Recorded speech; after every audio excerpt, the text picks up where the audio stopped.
Boa noite, irmãos, graça e paz. Vamos abrir a palavra de Deus no Evangelho de Marcos, capítulo 12.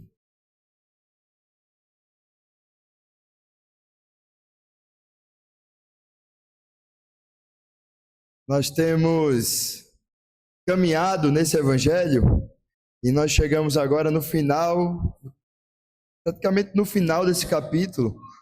Nós vamos ver os versículos 35, 36 e 37 essa noite. Diz assim a palavra do Senhor. Jesus, ensinando no templo, perguntou: como dizem os escribas que o Cristo é filho de Davi? O próprio Davi falou pelo Espírito Santo. Disse o Senhor ao meu Senhor: senta-se à minha direita, até que eu ponha os seus inimigos debaixo dos seus pés. O próprio Davi chama o Cristo de Senhor. Então, como ele pode ser filho de Davi?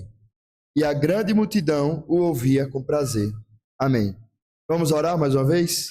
Senhor, muito obrigado pela tua palavra. Muito obrigado, Senhor, porque podemos ter a liberdade e ter acesso a ela. Muito obrigado, porque é através da tua palavra que o Senhor fala aos nossos corações. Nós te pedimos, ó Deus, abre os nossos corações, abre o nosso entendimento e que teu Espírito Santo possa falar as nossas vidas e transformar, para que assim possamos viver para a tua glória. Em nome de Jesus. Amém. Meus irmãos, existem algumas coisas da vida que não permitem uma neutralidade. Você pode até tentar, mas não consegue sair igual depois de ouvir certas coisas. Por exemplo, quando alguém pede uma outra pessoa em casamento, não tem como alguém, diante dessa situação, alguém muitas vezes se ajoelhando e fazendo essa pergunta, não tem como existir indiferença. Não dá para dizer, olha, depois eu vejo isso, deixa eu ir ali, né? Aquilo ali, aquele ato exige uma resposta. Ou quando chega uma notícia de alguém próximo que faleceu, naquele momento tudo para, o coração sente, a alma é afetada. Ou então quando você ouve uma notícia, como recentemente eu ouvi, você vai ser pai, ou então você vai ser mãe. Essa notícia mexe com o nosso coração, nos enche de alegria. Ou então, como tenho vivenciado recentemente, quando estou dormindo e meu filho Tom, ele acorda e ele chora e ele grita, e não é uma fala, né, mas é uma ação, a gente logo pensa, meu Deus, não podia ter dormido um pouquinho mais. Todas essas ações, elas muitas vezes despertam o nosso coração e despertam em nós reações. Agora perceba, existem palavras que exigem respostas, existem verdades que provocam uma reação. E é exatamente isso que acontece quando alguém é exposto à palavra de Deus. Você nunca ouve a palavra e consegue permanecer neutro, ainda que aparentemente possa se parecer, muitas vezes, pessoas que têm indiferença à palavra de Deus, porque ela sempre produz algo. Ela produz fé ou ela produz resistência? Ela produz rendição ou ela produz um endurecimento do coração? Ela produz uma verdadeira alegria ou então ela produz aquele incômodo? Mas nunca existe uma indiferença quando a palavra de Deus ela é exposta. E o texto que nós acabamos de ler em Marcos, no capítulo 12, do versículo 35 ao 37, nos mostra exatamente isso. Jesus está ensinando no templo e faz uma pergunta. Mas não é qualquer pergunta. É a pergunta mais importante que alguém pode ouvir, porque é uma pergunta sobre ele mesmo, uma pergunta sobre Cristo. E esse texto nos mostra que essa pergunta, ela provoca exatamente isso. Diversas reações. De um lado, nós vamos ver líderes religiosos que conhecem a Escritura, homens que são respeitados, que simplesmente silenciam diante da pergunta. De outro lado, a gente vê uma multidão que ouve com prazer aquela palavra. Mas aqui está o momento que o texto mostra uma certa tensão. Nem o silêncio dos religiosos, nem o entusiasmo da multidão significam necessariamente que houve aqui uma resposta correta diante da pergunta. Porque você pode saber muito da palavra de Deus, conhecer as Escrituras, mas ainda assim não ter um coração redido diante dela. Amar verdadeiramente a Jesus. Por outro lado, você pode gostar muito do ambiente religioso, da palavra sobre Jesus, da pregação, da música, mas não verdadeiramente ter o coração convertido diante do Senhor. E é por isso que esse momento ele é tão importante e sério. Porque Jesus está pela última vez falando publicamente no templo. Uma última oportunidade, uma última pergunta pública, um último confronto direto àqueles homens. Isso não é apenas um confronto. Isso demonstra um profundo amor do Senhor. Porque sem essa resposta, quando você se coloca diante dela, quando nós escutamos essa pergunta, quem é o Cristo? Se nós não respondermos como a própria palavra de Deus nos instrui e como somente o Espírito Santo pode nos levar a responder verdadeiramente, não tem como alguém ser salvo. Quando nós lembramos do contexto que esse texto está inserido, esse texto acontece exatamente nesse capítulo 12 que a gente tem percorrido. Logo no começo a gente vê fariseus que tentam pegar Jesus através da pergunta sobre impostos. Depois a gente vê os saduceus que tentam pegar ele perguntando sobre a ressurreição. Depois a gente vê o escriba perguntando sobre a lei. E Jesus, ele como um bom mestre e Deus sábio, ele responde todos eles com uma pergunta. E então o texto no final diz: ninguém mais ousava fazer perguntas. Mas agora Jesus ele faz algo contrário. Ele que toma a iniciativa. Agora é ele que faz a pergunta. E ele faz isso naquele lugar. Um lugar marcado do ensino, um lugar onde os líderes religiosos eles comandam, eles que ditam como deve ser o ensino, o que deve ser feito ali no templo, no centro da vida religiosa de Israel, diante dos líderes e diante da multidão que andavam diante dele. E o tema não é algo pequeno, mas também não é algo que é algo sobre política daquele local, não é sobre tradição, não é somente sobre os usos e costumes, sobre o comportamento daquelas pessoas, mas o tema é sobre o Messias. Quem é esse que é o filho de Davi? Naquele tempo todos sabiam que o Cristo seria da descendência de Davi, porque isso vinha das Escrituras.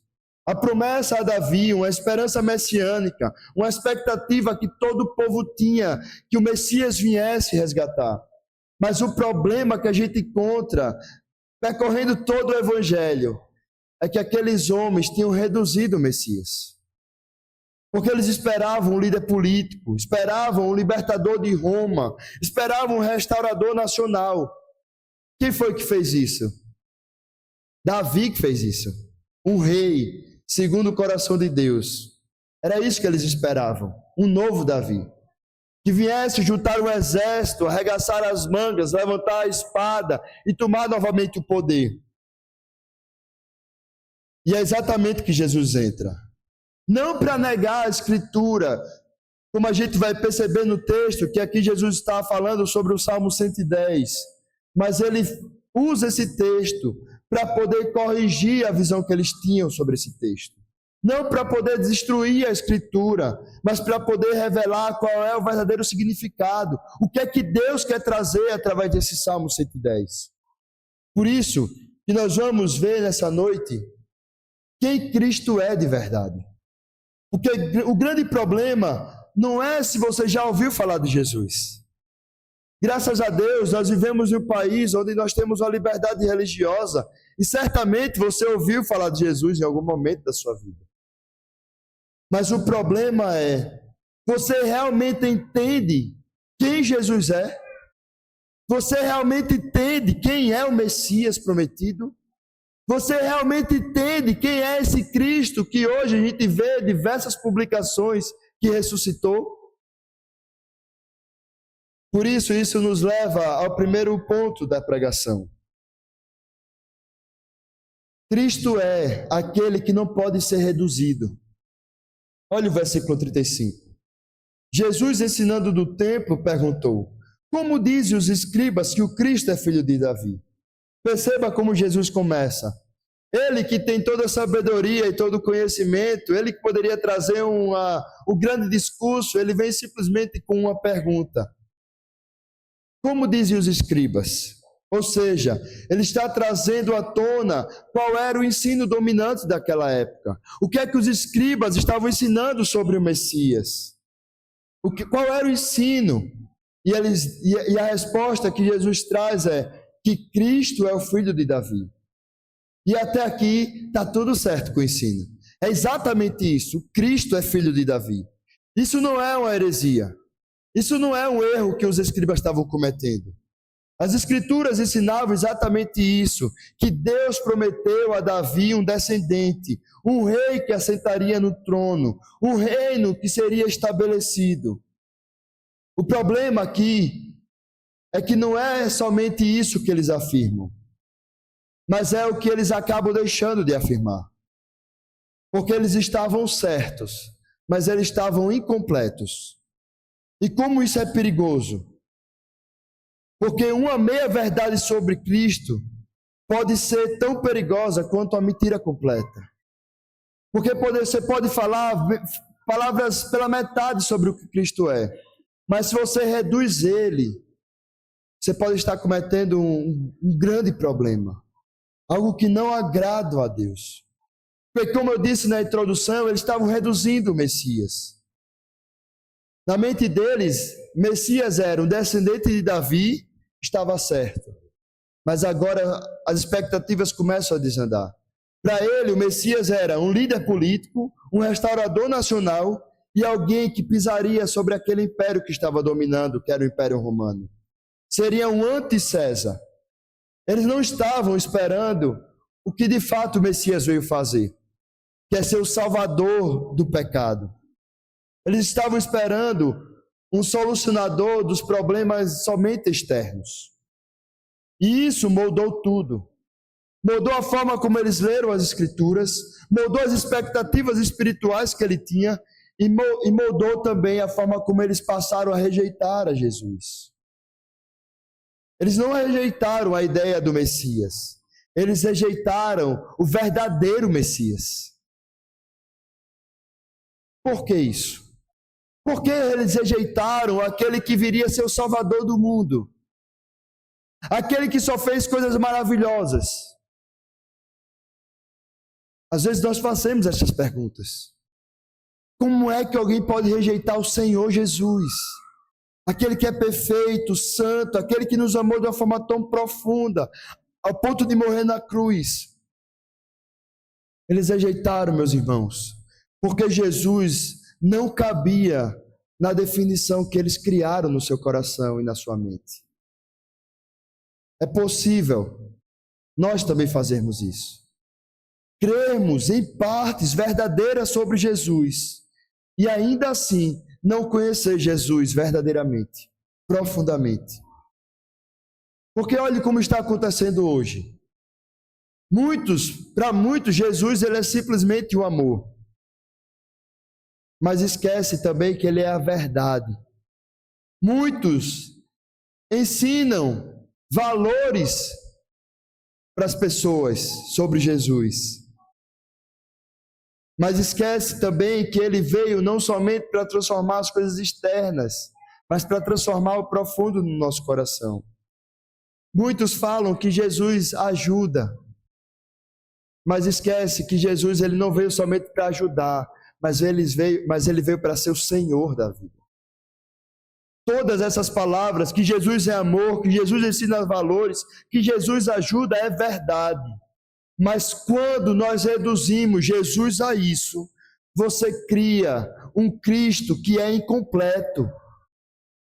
um Cristo que não confronta, um Cristo que não exige uma profunda rendição, um Cristo que não reina, um Cristo que não é o Senhor.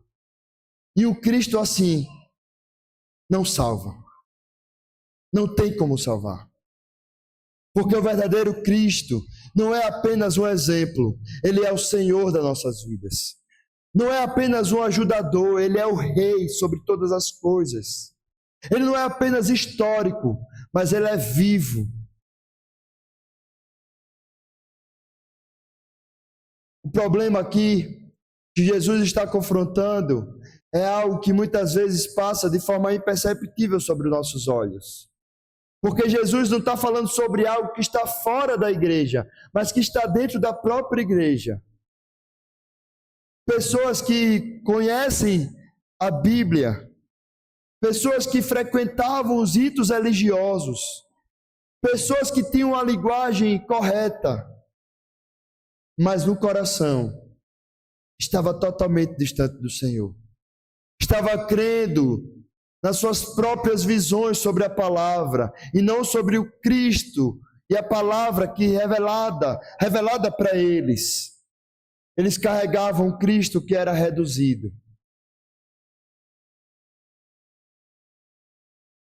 Os escribas, eles eram pessoas que eram religiosas, eram respeitados, eles eram ortodoxos em parte do seu ensino, mas eles eram cegos para quem Jesus realmente é. E é por isso que Jesus faz essa pergunta. Não é somente para poder tirar uma dúvida, mas é para expor que aquele ensino sobre o Messias prometido, ele era falho. Expor que o problema não era uma falta de informação, o problema era uma visão limitada sobre o que a própria Escritura queria trazer. E isso nos leva para o próximo movimento que o texto traz. Porque Jesus, ele não somente faz essa pergunta, mas agora ele expõe o erro. Ele revela o Cristo também, o que o Cristo realmente é.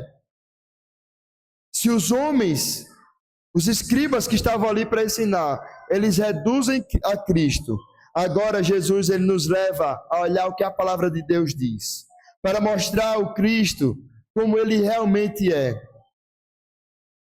Quem Cristo é, meus irmãos? Cristo é aquele que não pode ser reduzido.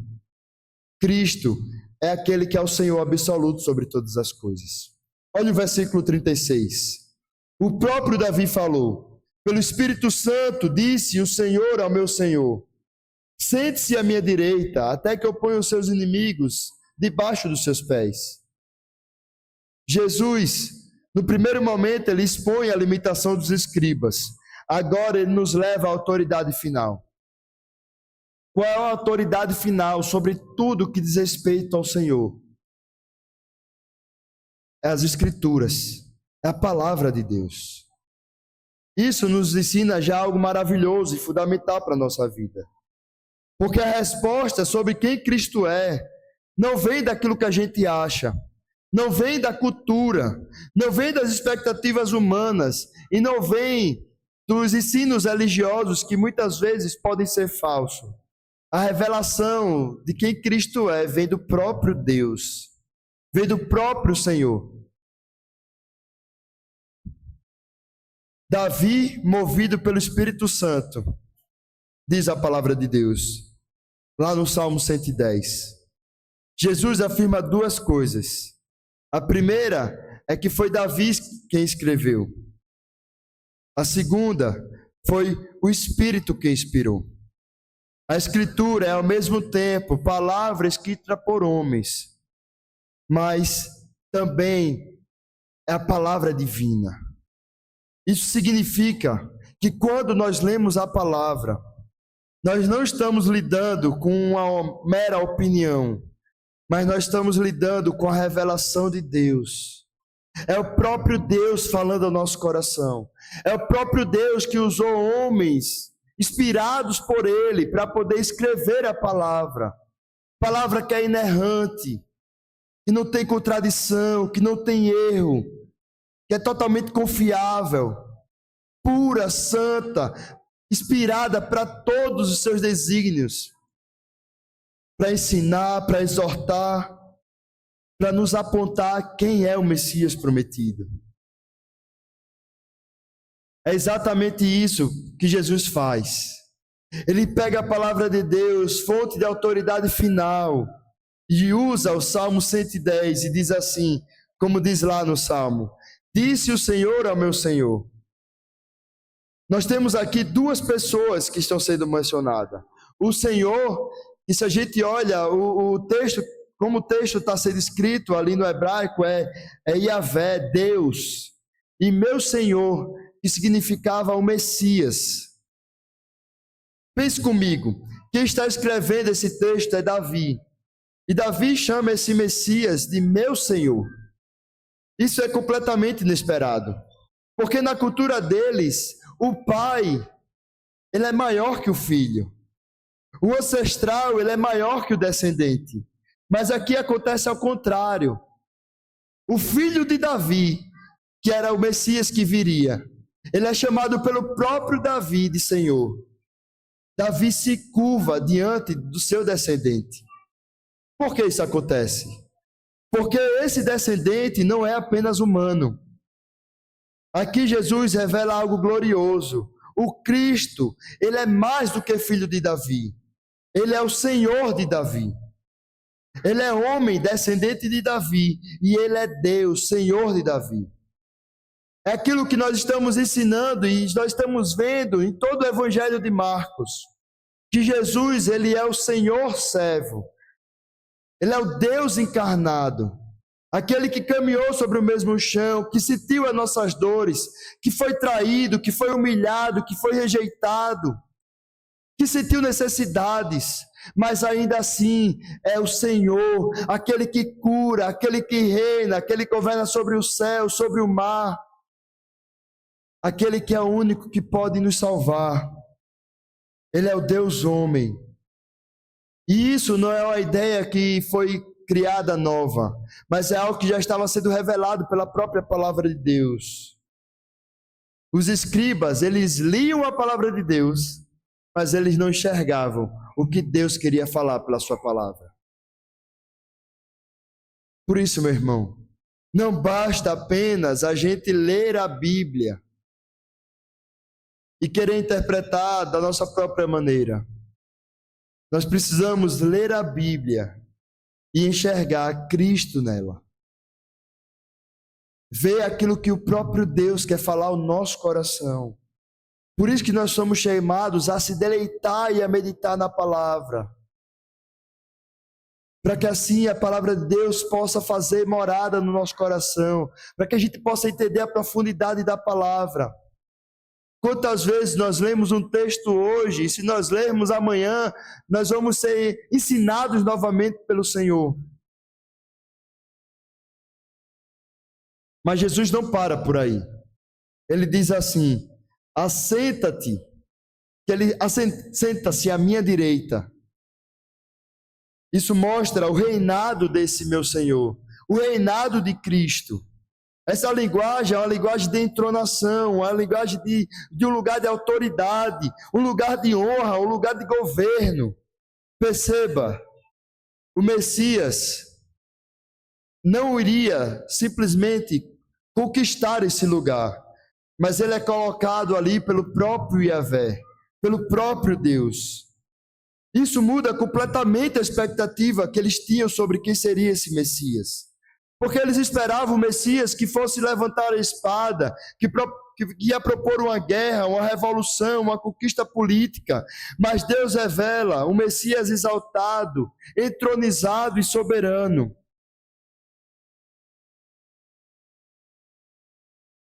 E ele continua: até que eu ponha os teus inimigos debaixo dos teus pés.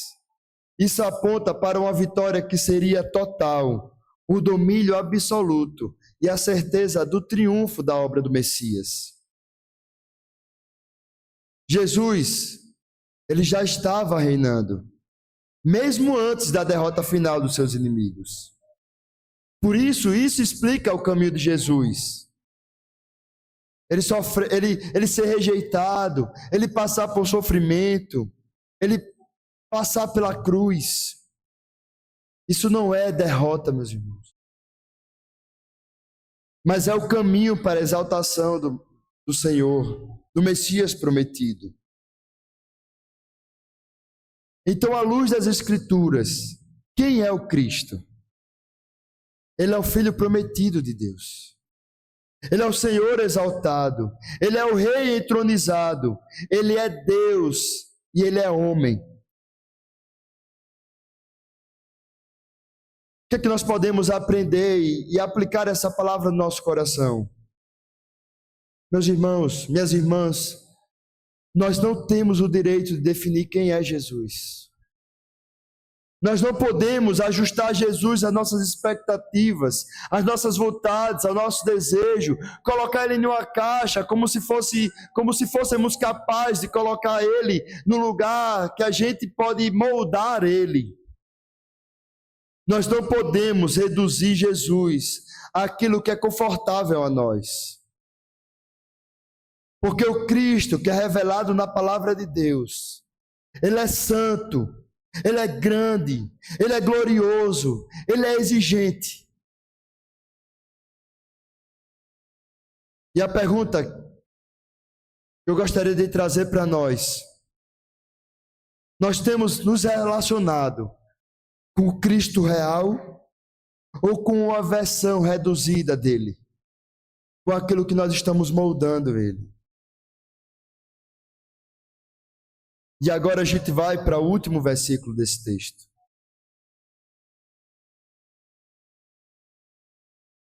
Porque nós encontramos o que acontece diante de tudo isso. Qual é a resposta que o povo que estava ali dá diante dessas perguntas? Ou melhor, para alguns a ausência de resposta. E para outros não existe uma rendição. Nós vamos ver que Cristo é um Cristo que não pode ser ignorado. No versículo 37. O próprio Davi chama o Cristo de Senhor. Então, como ele pode ser filho de Davi? E grande multidão o ouvia com prazer. Jesus termina sua fala com uma pergunta aberta. Ele não responde aquilo que ele traz, e nem as pessoas que estão ali trazem uma resposta. E o texto não registra isso. Então o que a gente percebe é que diante da pergunta de Jesus há um silêncio. Esse silêncio não é neutro. É um silêncio que significa, é o que traz o significado. Que não é uma falta de argumento, não é uma falta de evidência, mas é uma falta de disposição de se quebrantar diante da verdade revelada diante do Senhor.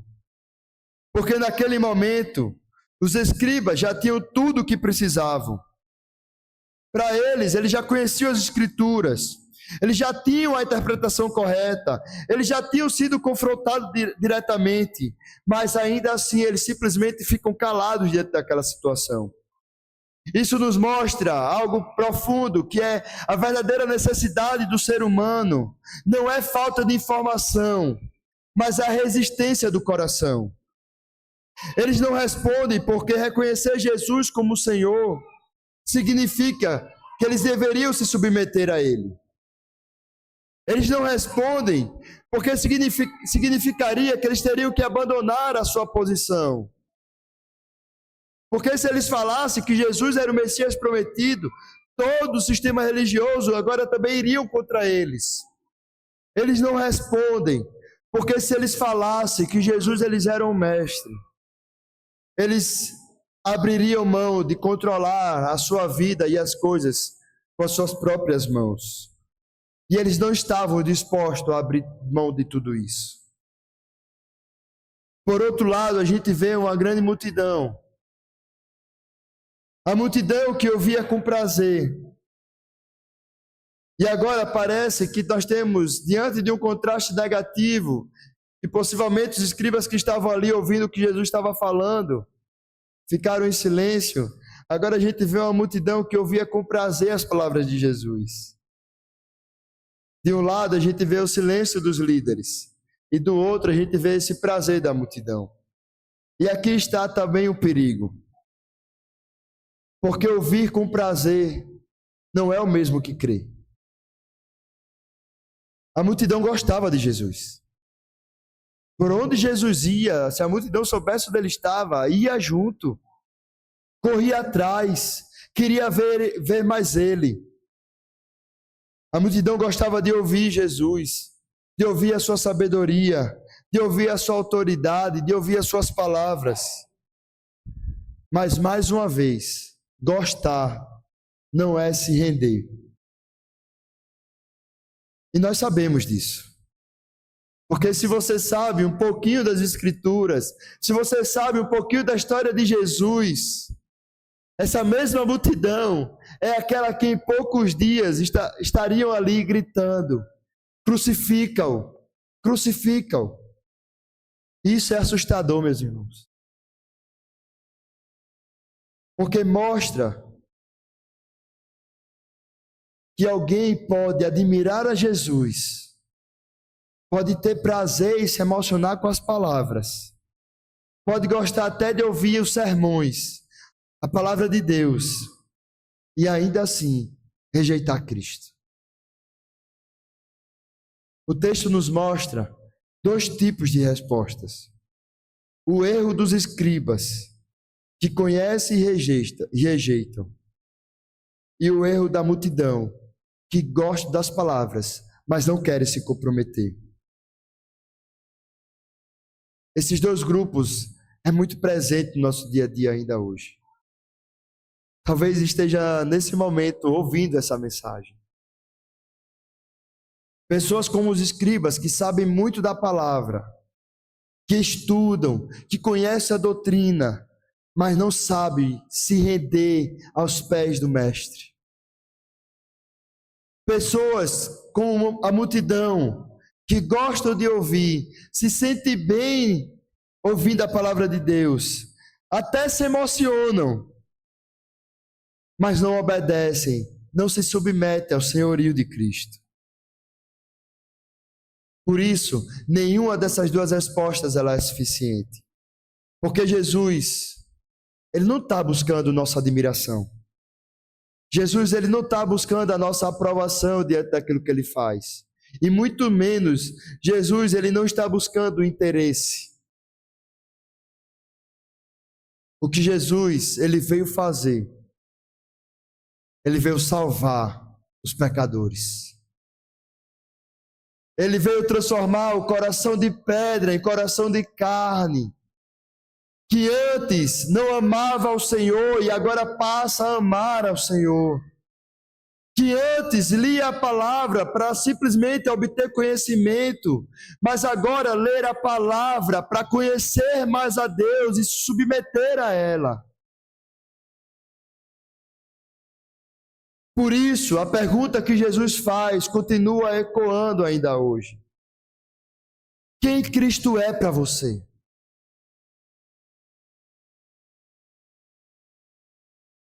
É apenas interessante?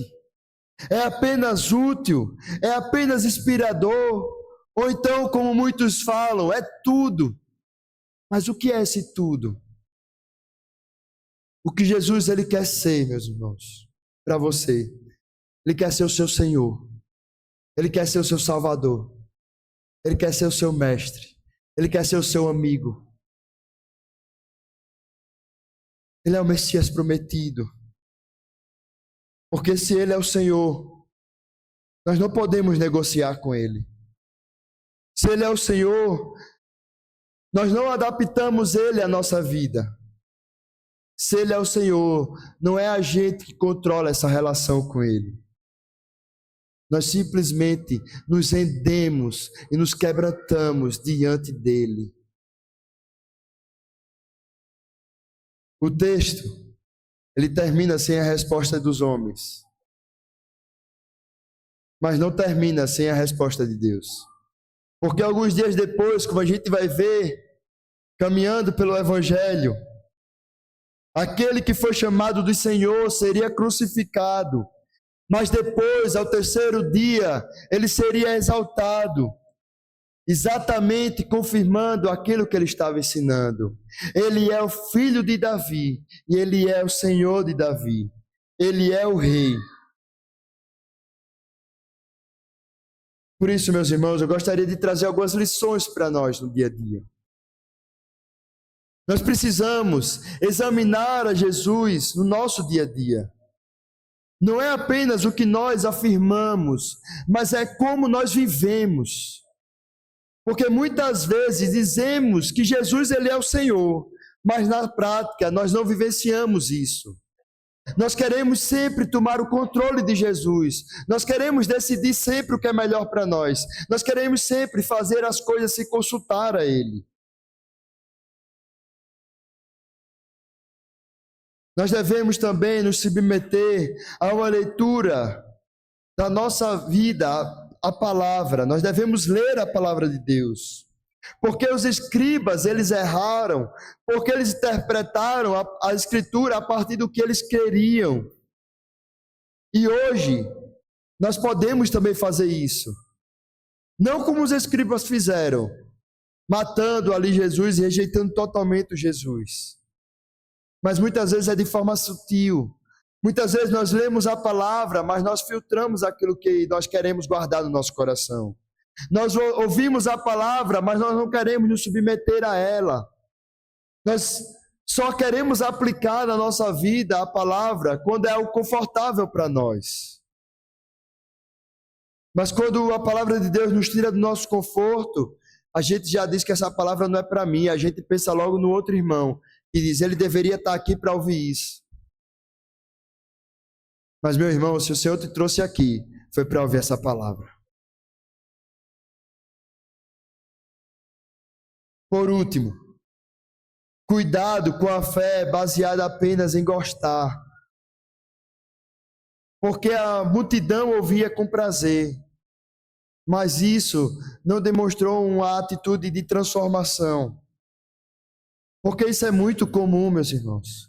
Quantas pessoas têm entrado em várias igrejas, ouvindo diversos sermãos, têm compartilhado muitas vezes versículos da Escritura, só tem gostado de Jesus, mas na verdade não tem um coração rendido, não quer se comprometer, não quer viver o reino de Deus, não quer viver em comunidade.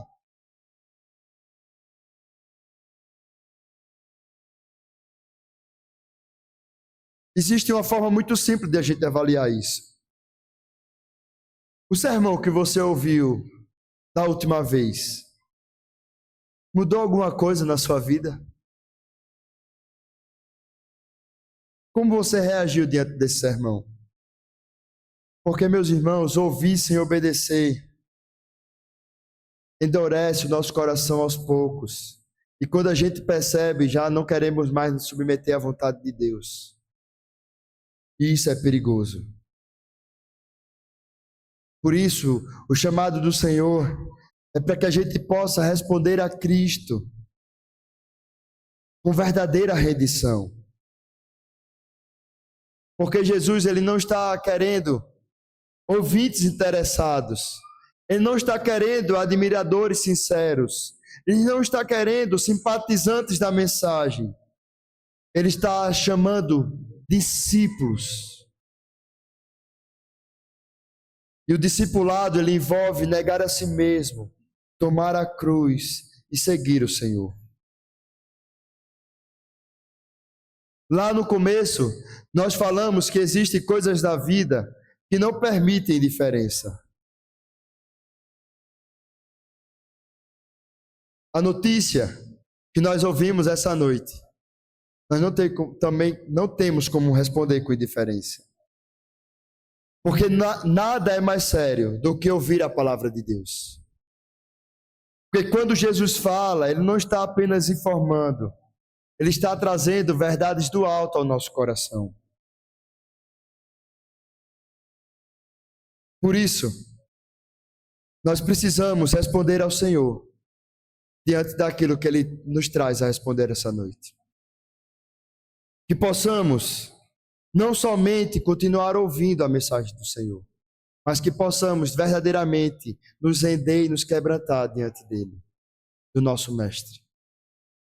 Isso, nós precisamos urgentemente da ajuda do Senhor, para que Ele possa moldar o nosso coração, transformar o nosso coração, e assim que possamos amar profundamente o Senhor, tanto a sua obra, como também aquilo que Ele é,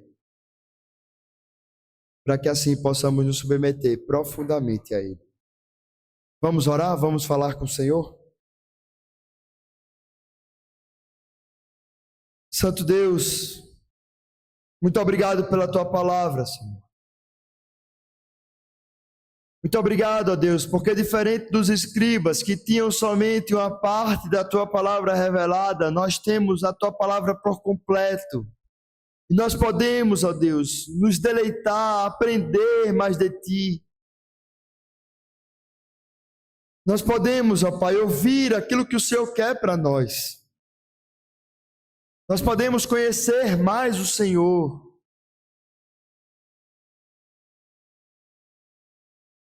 Por isso, ó Deus, eu te peço, nos ajuda, ó Pai, a não cometer os mesmos erros que aquelas pessoas cometeram diante do nosso Senhor. Que possamos, ó Deus, nos submeter profundamente ao Senhor. Que possamos, ó Deus, diante de uma pergunta como essa, quem Cristo é para nós, responder não somente com a nossa mente, não somente com as nossas emoções, mas responder, ó Pai, com aquilo que o Senhor mesmo fez no nosso coração, testificando a Tua obra em nós, que o Senhor é o Messias prometido, que Jesus é o único caminho, que o Senhor Jesus é a verdade e a vida, que não tem como ir ao Pai senão por Ele.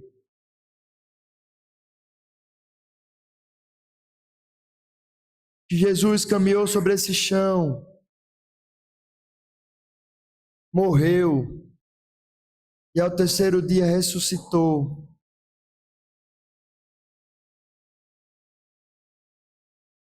E nos dá a verdadeira esperança, nos dá a verdadeira salvação.